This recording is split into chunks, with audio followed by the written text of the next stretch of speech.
예, 요즘은 전국적으로 폭염이 맹위를 떨친다고 하는데 원건 각지에서 오시느라고 수고가 많으셨습니다. 오늘 저녁에 정진을 잘 하셔서 화두로서 수행으로서 당당하게 더위를 물리칠 수 있는 그런 공부가 되시기 바랍니다.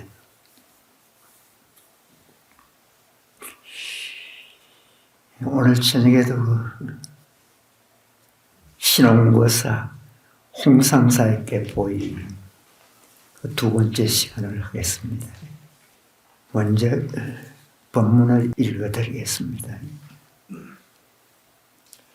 또 어떤 한 젊은 비구가 한 늙은 비구를 희롱하되 과일을 정당하게 해주겠다 하고 가죽공으로 머리를 4번 때리는 데서 곧 사과를 얻은 것도 하나의 믿음에서 벗어나지 않으며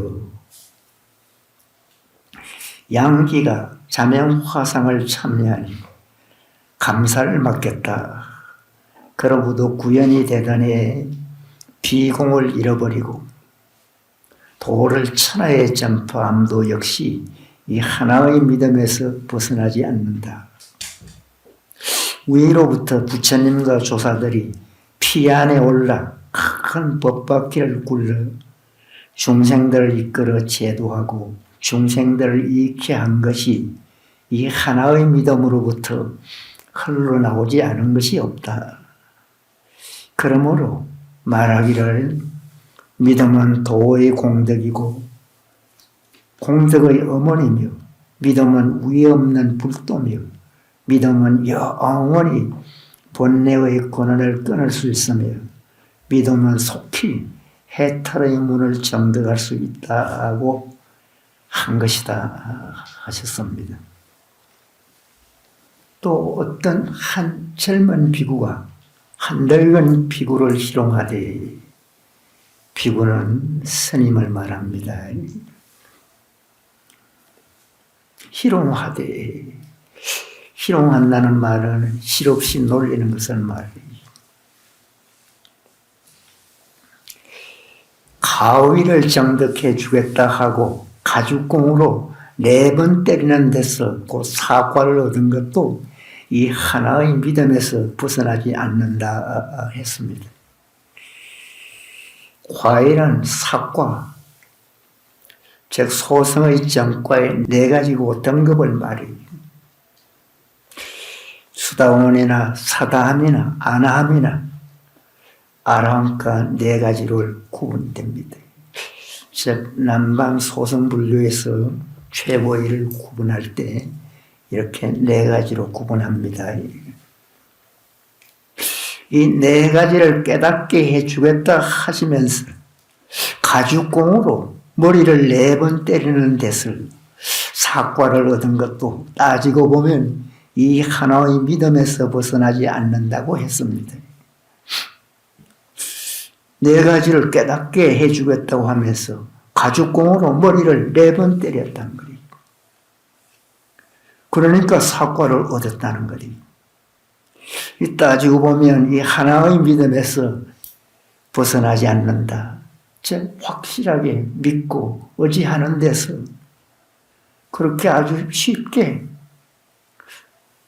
때리는 데서도 깨달을 수 있다는 것입니다.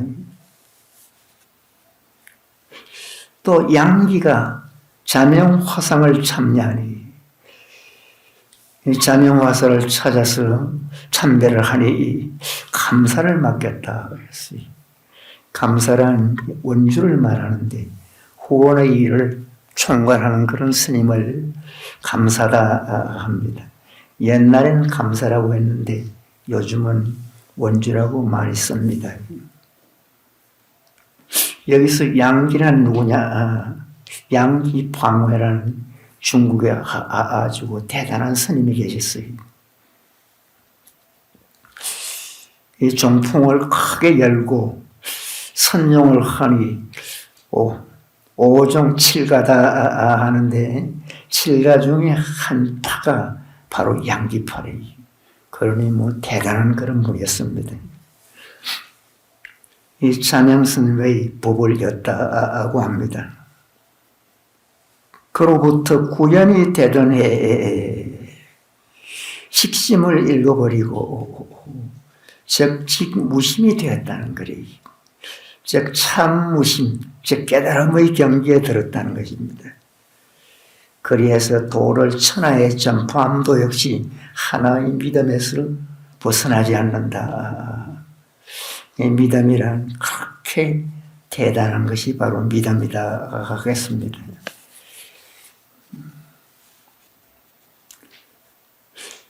도를 깨쳐서 천하의 전파함도 이 하나의 믿음에서 출발한다 했어요.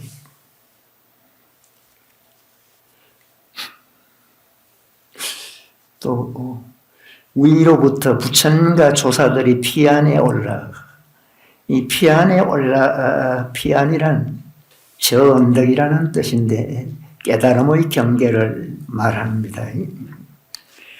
피안에 올라갔을 큰 법박회를 굴려 대법률을 굴렸을 중생들을 이끌어 제도하고 중생들을 이익케 한 것이 이 하나의 믿음으로부터 흘러나오지 않는 것이 없다 했습니다.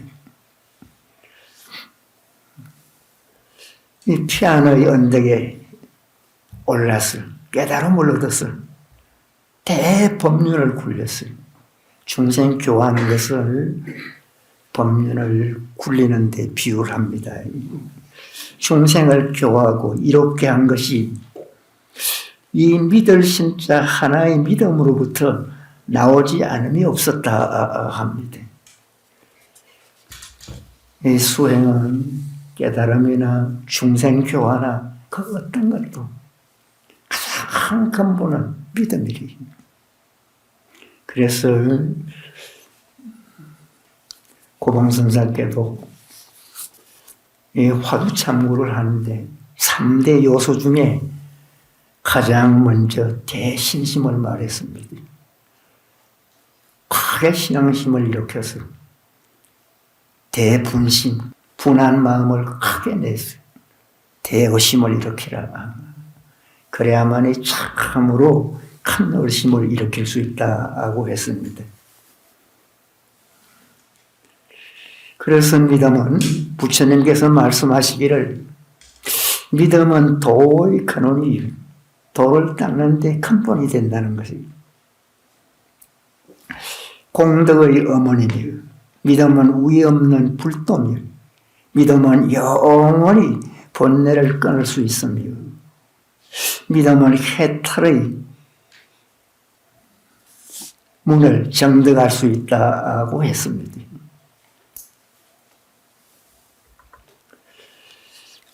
유명한 말씀인데 믿음은 이만큼 공부하는데 불도를 닦는 데는 결정적인 원인을 제공한 것이 바로 믿음이다 생각하시면 되겠습니다. 모든 도의 근본이지. 도 닦는 데 바로 가장 근본은 바로 믿음이라는 거예요. 그래서 모든 공덕의 어머니가 됩니다. 수행을 하다가 보면 이런 공덕, 저런 공덕, 많은 공덕을 쌓습니다. 즉 공덕이란 착한 일을 많이 한 공과와 불도를 닦는 큰 덕을 말이죠. 그런 그 공덕과 어진 덕을 많이 쌓아요.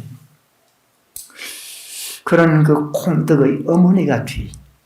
그런 공덕을 믿음을 바탕으로 공덕을 이룬다는 거래요.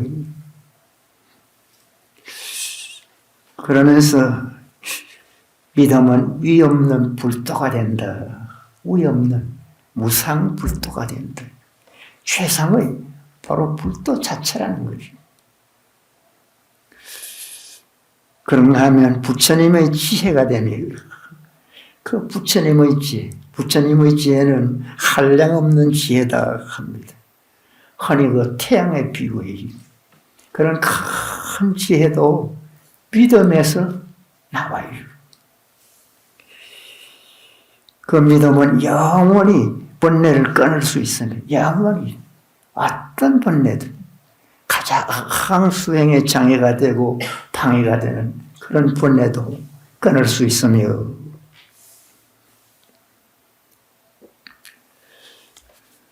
그래서 참으로 큰 엄덕을 쌓을 수 있습니다.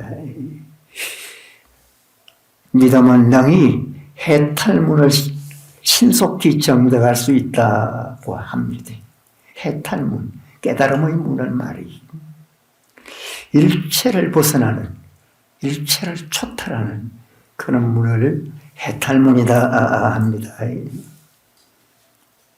또 본문을 읽어드리겠습니다. 옛날에 선성비구가 부처님을 시봉하되 20년 동안 좌우를 여의지 않았지만 이 하나의 믿음이 없었기 때문에 성스러운 도를 이루지 못하고 산채로 지옥에 떨어졌다 했습니다. 오늘 신혼거사는 부귀한 가운데 살면서도 이러한 결정된 믿음을 갖추었다. 지난 이모연에 산에 올라와서 나를 만나려 하다가 만나지 못하고 되돌아갔었고, 또 그 다음에 겨울에 지공 거사를 데리고 와서 비로소 문 안에 들어오게 되었다가 한 해를 지낸 지금에 또 식량과 쌀가루를 가지고 특별히 찾아와서 상종하면서 계를 받고 제자 되기를 원함으로 여러 날을 계속해서 그 동기를 캐물어 보았더니 적실히 돈독한 믿음과 도에 나아갈 뜻이 있더라.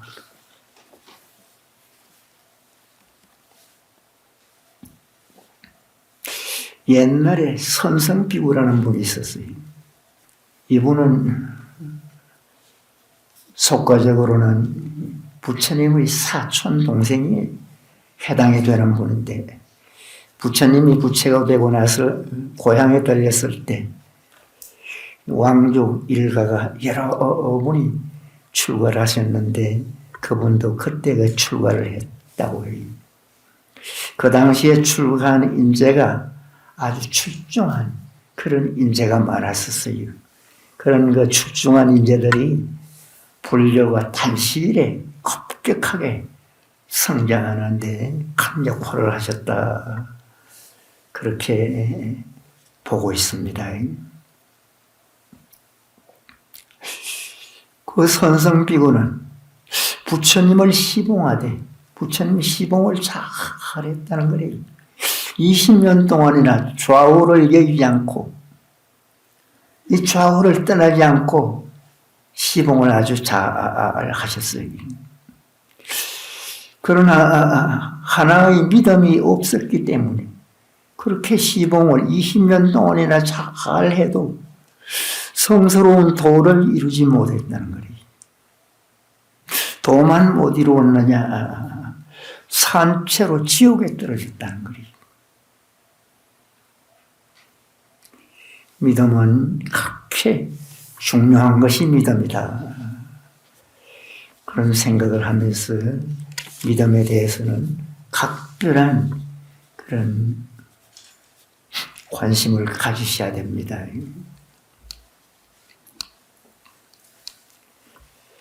또 오늘 신혼거사는 부귀한 가운데 살면서도 이러한 결정된 믿음을 갖추었다는 것입니다.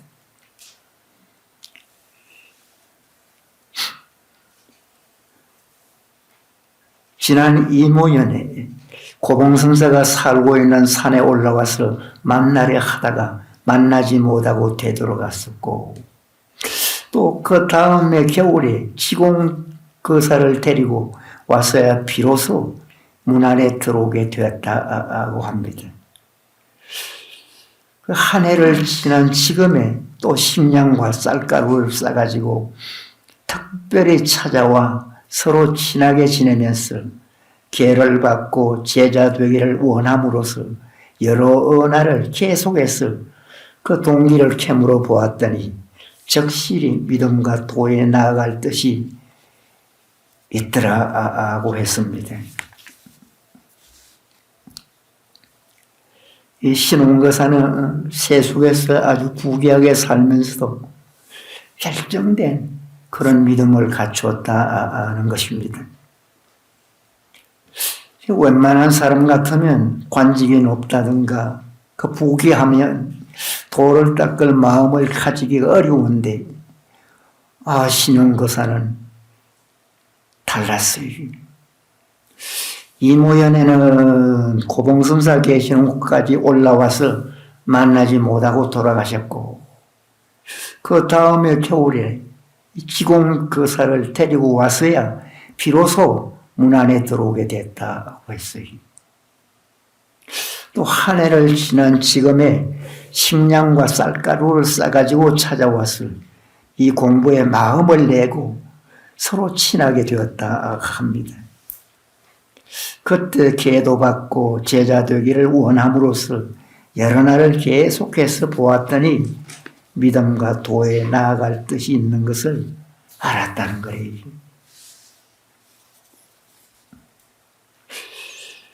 그래서 고봉선사께서는 신혼거사를 특별하게 이제 생각을 하시게 됩니다. 이 법문은 당시 공부하려고 오신 분이 어느 정도 발심했는가, 얼마나 이 공부에 대해서 참으로 마음을 냈는가, 또 어느 정도 돼야 이 고봉선사가 받아주셨는가, 한 시대의 행자를 가름하는 좋은 그런 자료가 될 것 같습니다.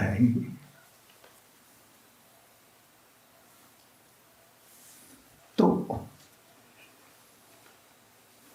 유마경에 말하기를 고원 육지에는 연꽃이 나지 않고 비습한 진흙에 이 꽃이 자란다 한 것이 바로 그대를 두고 한 말이다. 즉 고봉선사를 두고 한 말이다 합니다. 산성이 이로 인하여 그대를 가상히 여겨 힘을 들고 닦기 쉽고 일찍이 경험한 만법이 하나로 돌아가니 하나는 어디로 돌아가는고 하나는 화두를 두 손으로 전하여 주노니 반드시 이렇게 믿고 이렇게 의심을 낼지어다. 의심은 믿음으로서 바탕을 삼고 깨달음은 의심으로서 작용을 삼는 줄 알아야 하나니 믿음이 10분이 있으면 의심이 10분이 되고 의심이 10분이면 깨달음은 10분이나 얻어진다. 마치 물이 불어나면 배가 높이 뜨고 진흙이 많으면 불상이 큰 것과 같나니라 했습니다.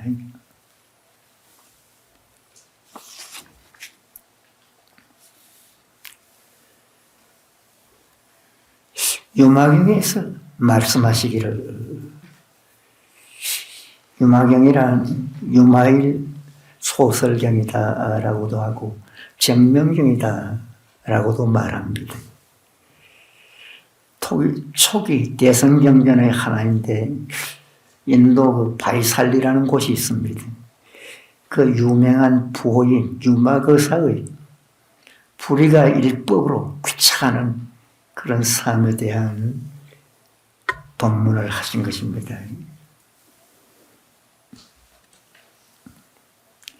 그 유마 소설경에 말하기를 고원 육지에는 연꽃이 나지 않고 진흙에 이 꽃이 자란다 한 것이 그대를 두고 한 말이다 했습니다. 즉 높은 언덕과 육지에는 연꽃이 나지 않고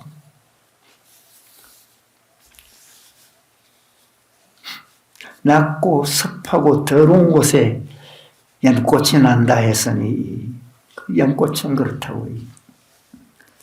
그 높은 육지에는 나지 않고 낮고 습하고 더러운 그 흔히 시궁창이라고 하죠.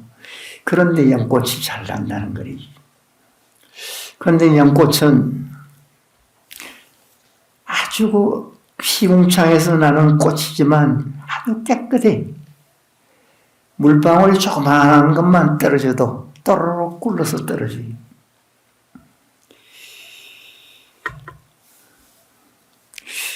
바로 신혼거사 그대를 두고 한 말입니다 하고 칭찬합니다.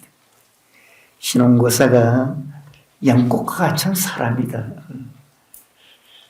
특별히 휴한 사람이다. 이제 그런 생각을 하셨다고 해요. 그래서 산성이 이로 인해서 제 고봉선사가 그렇게 이로 인해서 그대를 가상히 여기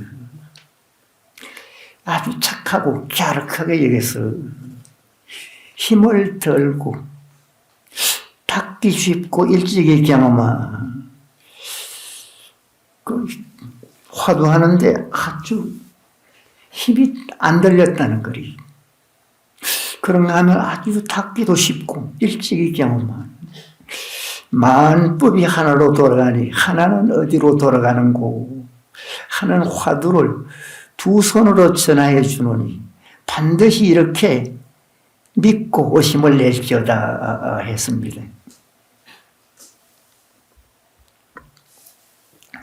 그 고봉선사도 한때 그 젊었을 때 그 공부가 안 돼서 아주 어렵고 괴롭고 힘들면서 그 이절저절 다니면서 아주 애썼을 때도 있습니다.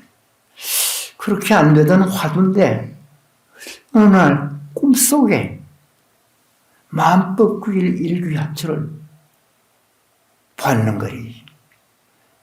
즉 만법이 하나로 돌아가니 하나는 어디로 돌아가는가 보자마자 바로 힘이 나더라는 거리. 꿈에. 그래 하도 신기해서 얼른 깨니까 그대로 들려있는 거리. 그래서 그날부터는 그야말로 승승장구하듯이 순해하게 되는 거리. 어떻게 그간 그렇게 어렵고 힘들고 고생하도 안 됐는데 만법길 일귀하처는 어떻게 될 수 있겠느냐. 이것이야말로 인연이다. 그런 말씀으로 이제 훗날 귀결을 합니다. 어쨌든 화두는 인연만 있으면 안 되던 화두도 잘 되고 뭐 이런저런 의외로 인연이 공부를 잘하게 할 수 있는 그런 계기가 되는 예가 많습니다. 그래서 그 힘을 들고 화두하는데 얼마나 그 힘들어요. 뭐 괴롭고 그야말로 막 쩔쩔맬 때도 있지. 그런데 힘도 안 들고 닦기도 쉽고 그래서 그 아주 쉽게 경험한다 하는 그런 그 느낌을 받은 화두가 바로 만법길 일귀하처를 그 화두를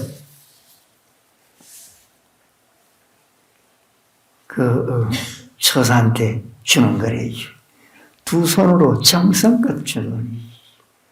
그것도 보통은 간단하게 그 말씀으로 하거든. 근데 두 손으로 주듯이 아주 정성껏 주노니 반드시 큰 신심을 내서 큰 의심을 일으킬지어다.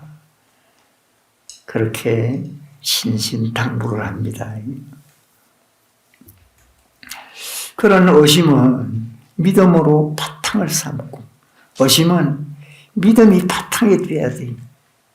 믿음이 없는 의심은 의심답지 않은 그런 의심입니다. 이 화두가 의심이 잘 안 되거든. 믿음이 있느냐 없느냐 자상하게 따져보시기 바랍니다. 믿음으로 바탕을 삼고 깨달음은 의심으로서 작용을 삼는 줄 알아야 된다.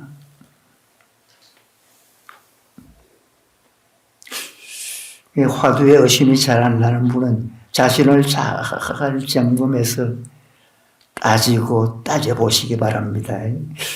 믿음이 크고 확고부동한 바탕을 이루며 자연스럽게 큰 의심이 저절로 일어나요.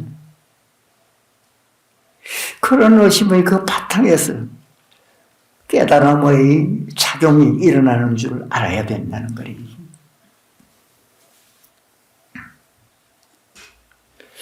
그래서 믿음이 10분이면 의심이 10분이 되고 의심이 10분이면 깨달음이 10분이나 얻어진다 했습니다. 그것은 마치 물이 불어나면 배가 높이 뜨고 진흙이 많으면 불상이 큰 것 같아. 강이나 바다에 물이 불어나면 배가 저절로 높이 뜹니다. 진흙이 많으면 불상을 저절로 크게 변해. 화두가 안 돼서 걱정하는 분은 믿음을 확실하게 해서 믿음이 철저하고 확실하게 믿으면 그대로 그것이 의심이 돼서 의심이 10분이나 된다는 거예요. 의심을 간절간절하게 일으키면 바로 그 깨달음이라. 즉 10분이나 이루어진다는 거예요.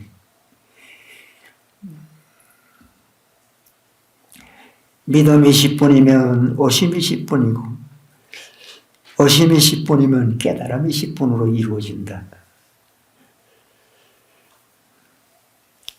잊지 마시기 바랍니다.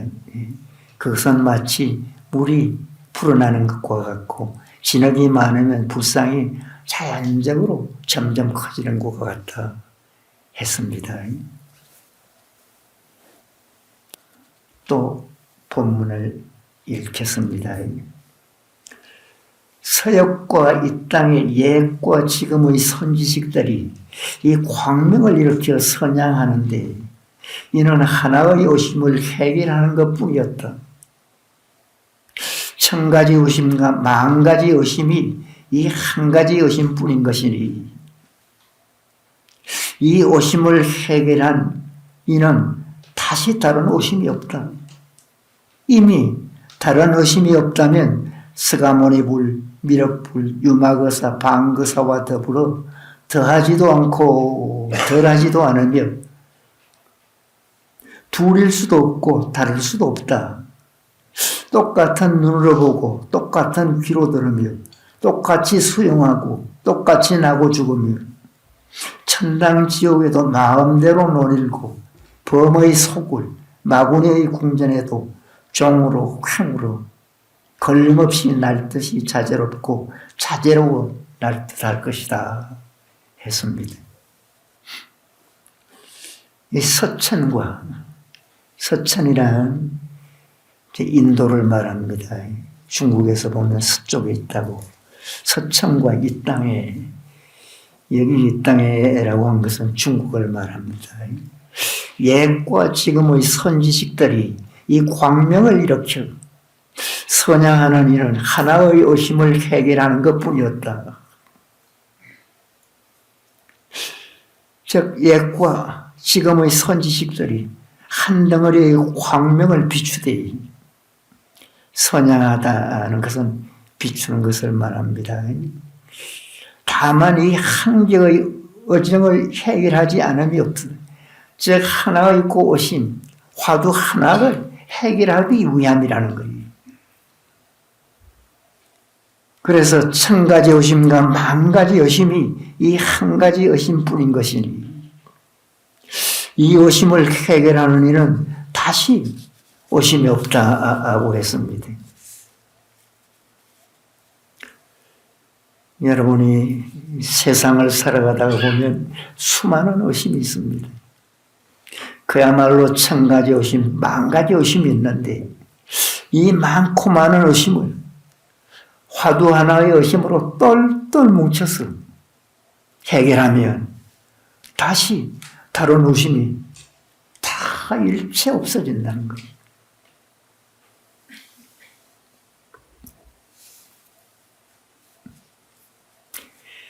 그래서 수행이 잘 안 된다 싶거든. 뭐 이런 의심 저런 의심, 그 많은 의심을, 그 화두 하나의 의심에 막 똘똘 뭉쳐요. 그래서 오직 그 화두 하나로 모든 것을 해결해요. 하나만 열리면 전부가 열리고, 하나만 깨치면 전부가 깨쳐요.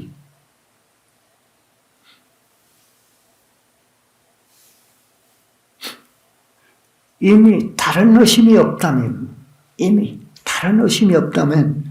서가모니 부처님, 미륵 부처님, 유마거사, 방거사와 더불어 더하지도 않고 덜하지도 않으며 둘일 수도 없고 다를 수도 없다 했습니다.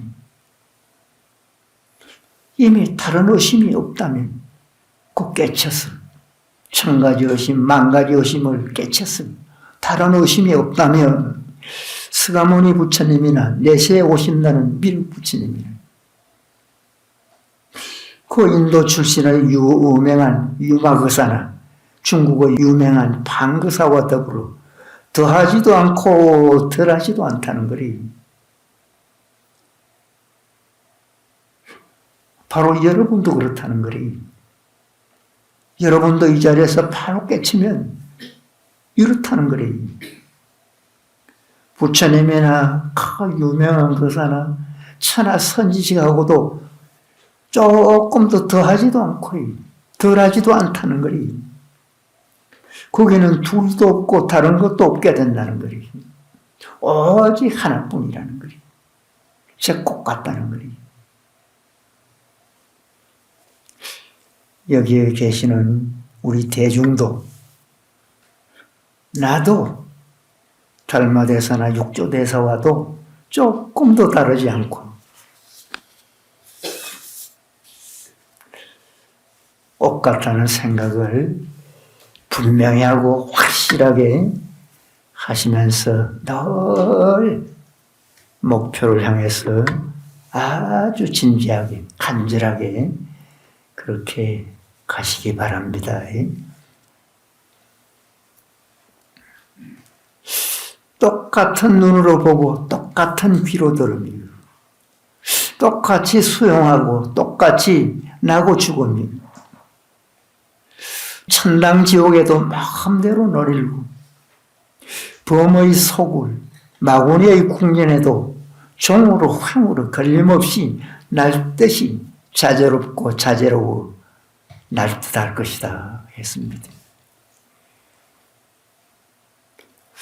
저 깨치고 나면 위와 같은 분처럼 여러분도 똑같은 부처님 눈으로 본다는 거리. 깨치면 여러분 눈이 바로 부처님 눈이래. 눈만 그러냐? 부처님과 같은 귀로 듣고 부처님과 똑같이 그 깨달음을 생활에 삶에 수용을 한다는 거리. 받아쓰고 막 전린다는 거리. 즉 부처님이 사는 모습 그대로 여러분도 살아갈 수가 있다는 거리. 그런가 하면 또한 똑같이 나고 죽을 겁니다. 생사를 차지하는 것도 바로 여러분도 부처님같이 똑같이 그렇게 생사도 차지할 수 있다는 거리. 부처님이 돌아가시기 2달 전에 내가 아무 날 아무 시에 어디 가서 돌아가셔야 되겠다 마음을 처하시고는 그 돌아가시는 그 구시라성으로 2달 전에 서서히 갑니다. 가가지고 돌아가시기 직전에 열반경을 하루 밤 설하고는 조용하게 예언처럼 가셨는 거예요. 그렇게 여러분도 가실 수가 있다는 거예요.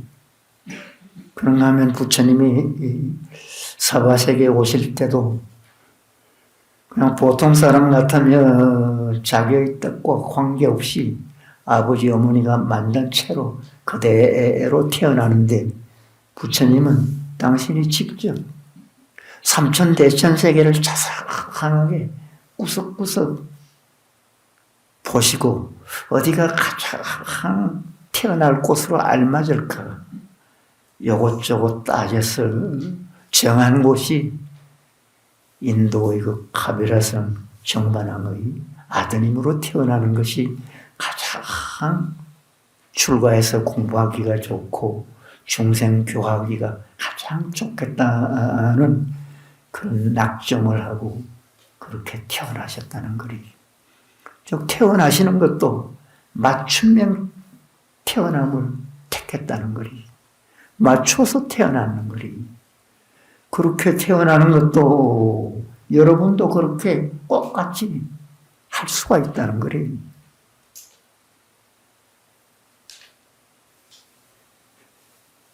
그래서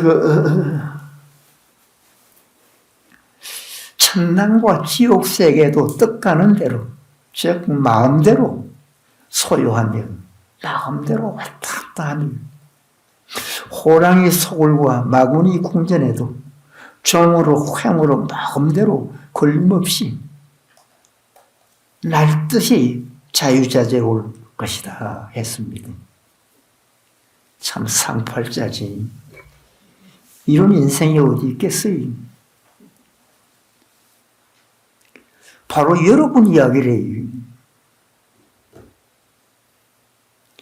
그런데도 참선한다고 예사롭게 구벅구벅 졸고 있으니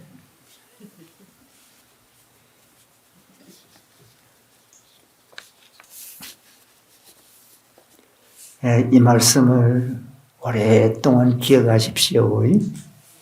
또 본문을 읽겠습니다.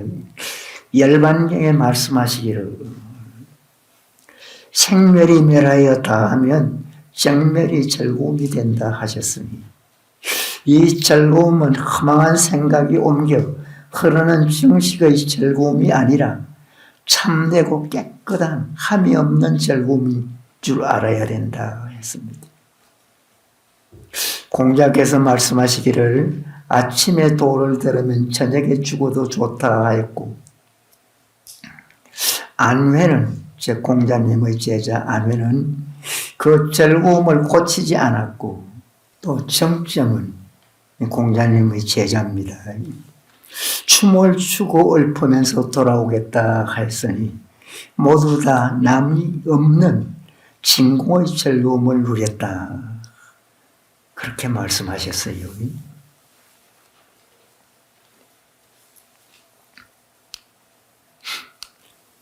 열반경에 이러기를 생멸이 사라지면 생하고 멸함이 사라지면 정멸이 즐거움이 된다.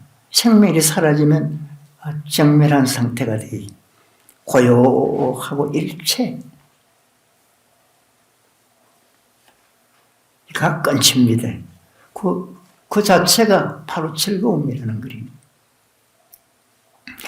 정멸이 즐거움이 된다고 하니 온갖 본해망상의 생하고 멸함이 사라지면 바로 즐거움이 된다는 거예요.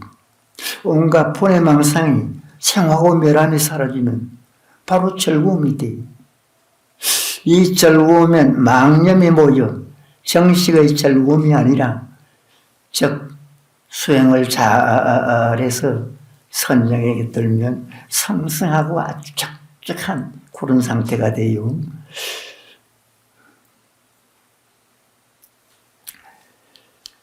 즉 참되고 깨끗한 무의의 그 즐거움, 즉 상승착적한 그런 즐거움인 줄 알아야 된다. 근데 하다가 보면 이제 이 무의, 작정만 하는 그런 상태도 느낄 수 있는데 그것은 진정한 선정이 아니다.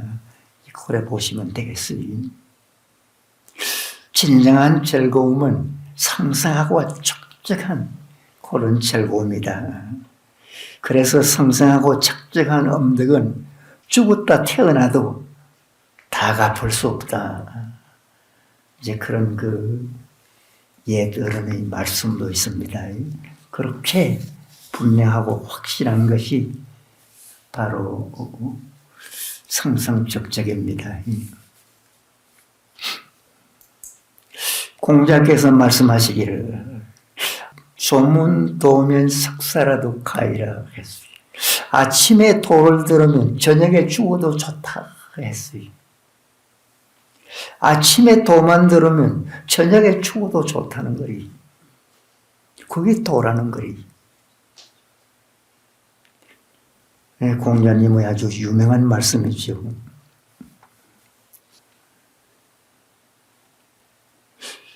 여러분께서도 늘 그런 도를 들을 수 있다는 자부심과 긍지를 늘 가지시기 바랍니다.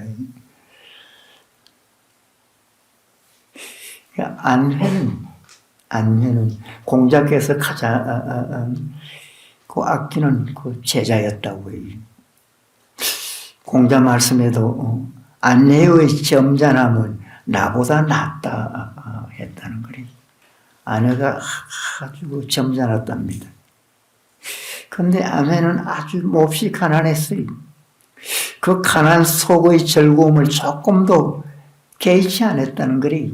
너무 가난해도 참 어려운데 조금도 개의치 않고 이런 말씀을 하셨다. 그래서 공자께서 안회여 욕심 없이 깨끗하여 먹을 거리가 없어 어려운 삶 속에 살고 있구나. 다른 사람은 그 어려움을 견디지 못할 것인데 그대는 가난 속의 그 즐거움을 바꾸려 하지 않는구나. 그 가난 속에서도 즐거움을 느꼈다는 거예요. 가난 속에 즐거움을 느꼈다. 보통은 이해하기가 어려운 그런 말씀인데 그 안회가 그렇게 대단한 분이었답니다. 그래서 그대는 가난 속의 즐거움을 바꾸려 하지 않는구나. 참으로 어질도다. 안회여. 그렇게 제자를 칭찬하는 그런 대목이 있습니다. 그 가난 속에서 즐거움을 느끼면서 이 돌을 닦는 모습이 그 후에 중국이나 우리 한국, 일본에까지도 돌을 닦는 그런 후래의 사람들에게 큰 귀감이 됐다고 해요. 이 정점은 공자의 그 제단대 논어에 노래하고 춤을 추며 돌아왔다고 했습니다. 그 기수에서 목욕하고 무에서 바람을 쐬고 노래하고 돌아온다 했다는 거예요.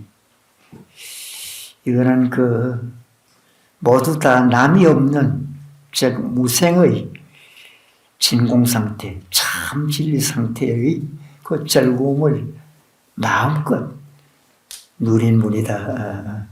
이제 그렇게 칭찬을 합니다. 이 고봉선사께서도 그 공자님의 제자라 그런지 선사라도 그 프리미엄을 좀 주는 것 같아요.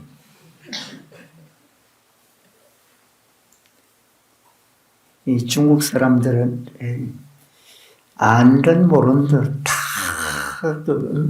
공자님의 엄덕을 못 받은 사람이 없을 거예요. 지난 시간하고 이번 시간에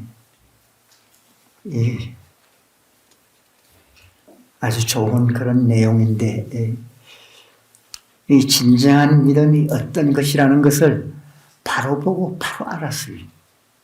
여러분이 반드시 성취해서 여러분의 수행에 결정적인 그런 원인을 제공할 수 있도록 애쓰고 노력하시기 바랍니다.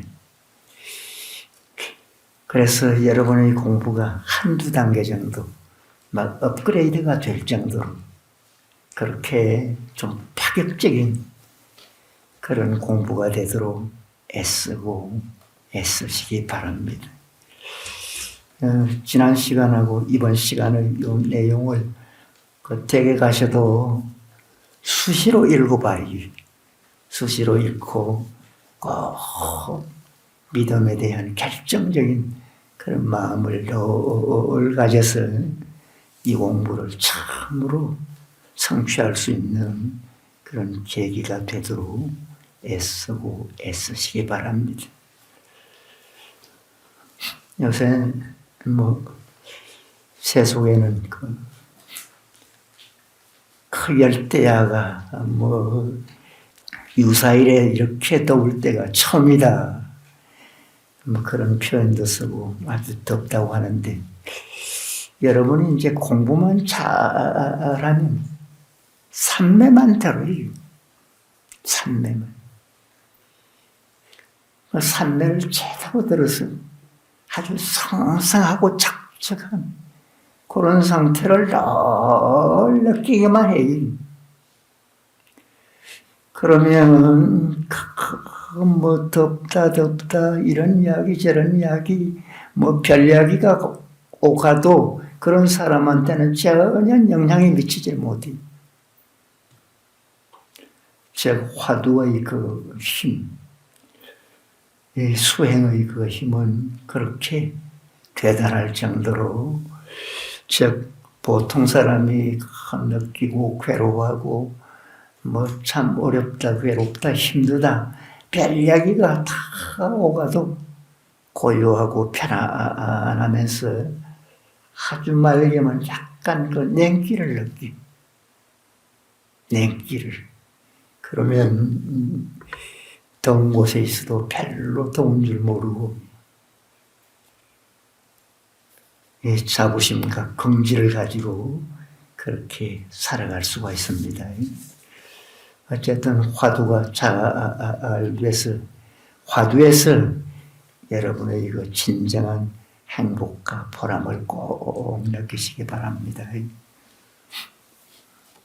지루한 삼복염천 언제 끝날 것인가? 문수산 정상은 태양빛만 가득하니 홀연히 어디선가 회오리 바람 몰아치니 태양은 웃음 짓고 하늘은 한없이 맑구나. 정진 잘 하시기 바랍니다.